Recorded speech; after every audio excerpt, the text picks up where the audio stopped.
अगर किसी जमीन पे आपका कब्जा अगर 100 साल से ज़्यादा से है तो क्या वो जमीन बिना कागजात का भी आपका हो सकता है?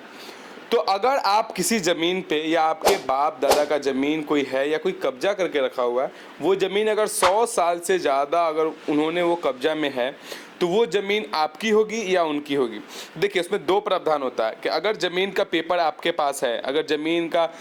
दाखिल खारिज आपके पास है, म्यूटेशन आपके पास है, ज़मीन का रसीद आपके नाम पे कट रहा, फिर भी किसी के पास अगर वो कब्जा पे है तो आप पहला चीज़ ये कर सकते हैं कि जो अच्छा वकील रख के उसको आप नोटिस भेज सकते हैं कि ये ज़मीन हमारी है, आप इस पे कैसे कब्जा करके रखे हुए हो। क्योंकि अगर आपके पापा दादा के टाइम वो लोग अगर बलवान नहीं रहे होंगे और अगर आपका प्रॉपर्टी पे कोई और आदमी कब्जा करके रह रहा है तो अभी ये समय आ चुका है कि ये प्रॉपर्टी का अभी जो सर्वे चल रहा है, इस सर्वे में आप वकील के थ्रू एक नोटिस भेज के इसको कहिए कि वो प्रूफ करे कि वो ज़मीन उनकी कैसे है। अगर वो कागज़ से प्रूफ नहीं कर पा रहे हैं तो आपको कोर्ट से ऑर्डर उनको होगा कि आप उस ज़मीन को खाली करके उसको आप प्रोवाइड कर दें। अर्थात अगर इसके बावजूद भी अगर वो प्रॉपर्टी अगर 100 साल से ऊपर में वो लोग कब्जा में है, अगर वो लोग प्रूफ कर देते हैं इस सर्वे में कि वो ज़मीन पे 100 साल से वो रह रहे हैं, अगल बगल के लोग अगर इस चीज़ को प्रूफ कर देते हैं तो वो ज़मीन सर्वे से आपका नाम हट के उनके नाम पे चढ़ जाएगा। तो सर्वे इसीलिए इंपॉर्टेंट है बिहार में,